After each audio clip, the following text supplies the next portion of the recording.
તમે તમારું સત્ય સૂકી રહ્યા છો સ્વામીનાથ, અને આ પુત્ર પર આટલી બધી પ્રીત રાખી અને તમારા આપણા કોણની અંદર થઈ ગયેલા મહાન પિતૃઓની લાશ ગુમાવી રહ્યા છો. અરે પ્રિય, સત્ય સૂકવાની કોઈ વાત નથી. તારા બે વસન મારી પાસે લેણા છે, એ વાત સાથે હું સહમત છું. અને તને ન આપું એવું આ અવધની અંદર કોઈ વસ્તુ નથી. પણ તારી માગણી કેવી છે તું કંઈક વિચાર તો કર. તું મારી અતિ વાલી, મારા હૃદયની અંદર વસનારી મારી પ્રિય રાણી કઈ કઈ થઈ અને આવા મારા કાળજા ઉપર ઘા કરે એવા વેણ બોલે છે. તને તારા હૃદયની અંદર કોઈ વિચાર નથી આવતો કે હું શું કહું છું? અરે વાલી, તું કંઈક તો વિચાર કર.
લક્ષ્મણ સમયે સમયે ભાવતા ભોજન જમતા. તારે ભોજન જમતા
જીવનમાં જેને ટાઈટ તડકો નથી જોયો એવો રામ તો વનમાં ભટકશે.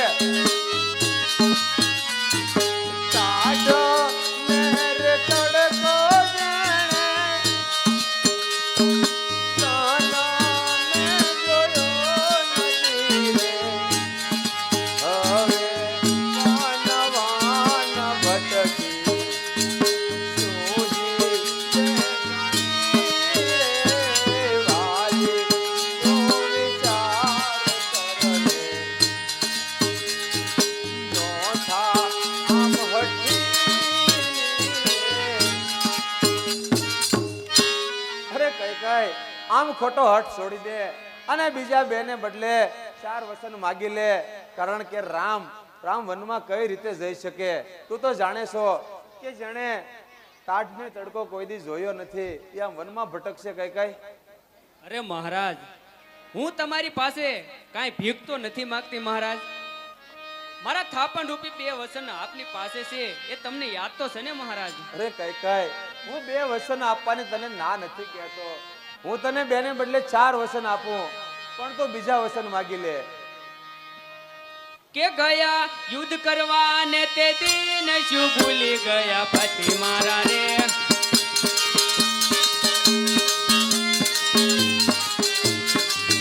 તરી ધીરી ભાંગી જ્યારે આડો દીધો હાથ શું ભૂલી ગયા પતિ મારા રે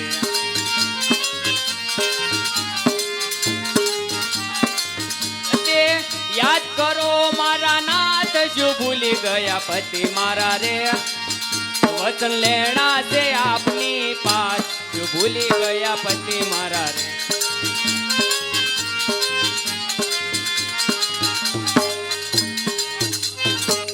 હા મહારાજ, જ્યારે તમે દેવાસુર સંગ્રામની અંદર યુદ્ધ કરવા ગયા ત્યારે તમારા એક રથની ધરી ભાંગી ગઈ.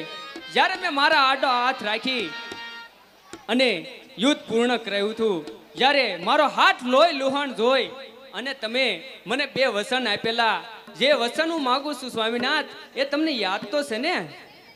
કઈ મને બધું યાદ છે, હું કાંઈ ભૂલ્યો નથી. બધુંય હું તને કહું છું. હજી કદાચ તારું પહેલું વચન હું સ્વીકારી લઉં કે ભરતને કદાચ હું રાજ્ય આપી દઉં, પરંતુ રામ તો કદી વનવા ન જઈ શકે. રામને વનવાસ હું ન આપી શકું. ઓ નિર્દય નિરલજ નાર ધિક્કાર છે ધિક્કાર તને રે.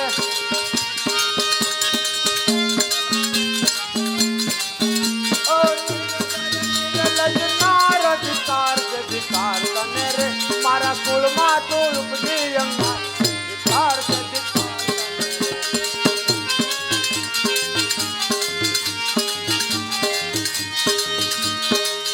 નહીં સાથી રામ નો વિજય ધિક્કાર છે ધિક્કાર તને રે.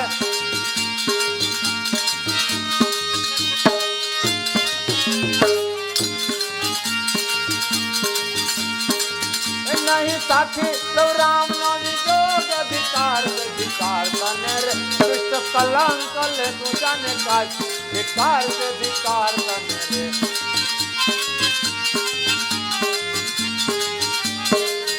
મારો ભરત ન માગે કદી રાજ ધિક્કાર છે ધિક્કાર તને રે.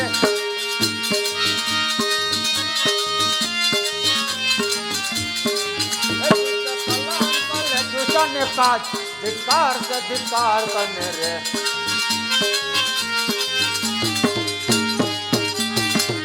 ધર્મ પત્ની રૂપે પાડો ધર્મ સાપ ધિક્કાર છે ધિક્કાર તને રે.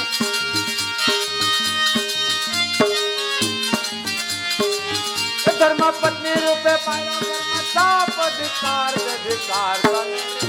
મારા પ્રાણ નો લય શું ભોગ ધિક્કાર છે ધિક્કાર તને રે.